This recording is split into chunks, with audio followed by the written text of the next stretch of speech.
২০১৩ সালের ৫ই মে শাপলা চত্বরে বুয়েট শিক্ষার্থী রেহান হত্যার বিচার দাবি করেছেন তার শিক্ষক সহপাঠীরা।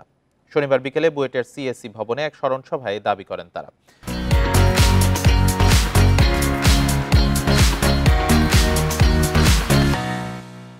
স্মরণ সভায় রেহানের পরিবারের সদস্যরা উপস্থিত ছিলেন।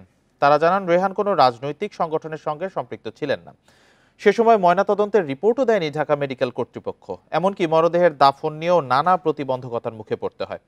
আওয়ামী লীগ সরকারের পতনের পর এ নিয়ে হত্যা মামলা করেছে পরিবার। এবার স্বজন হত্যার বিচার চান তারা।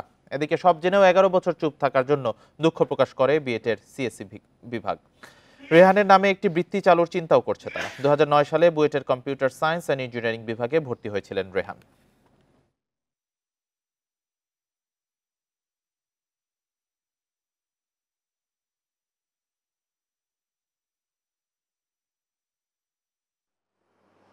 '২০২৪-এর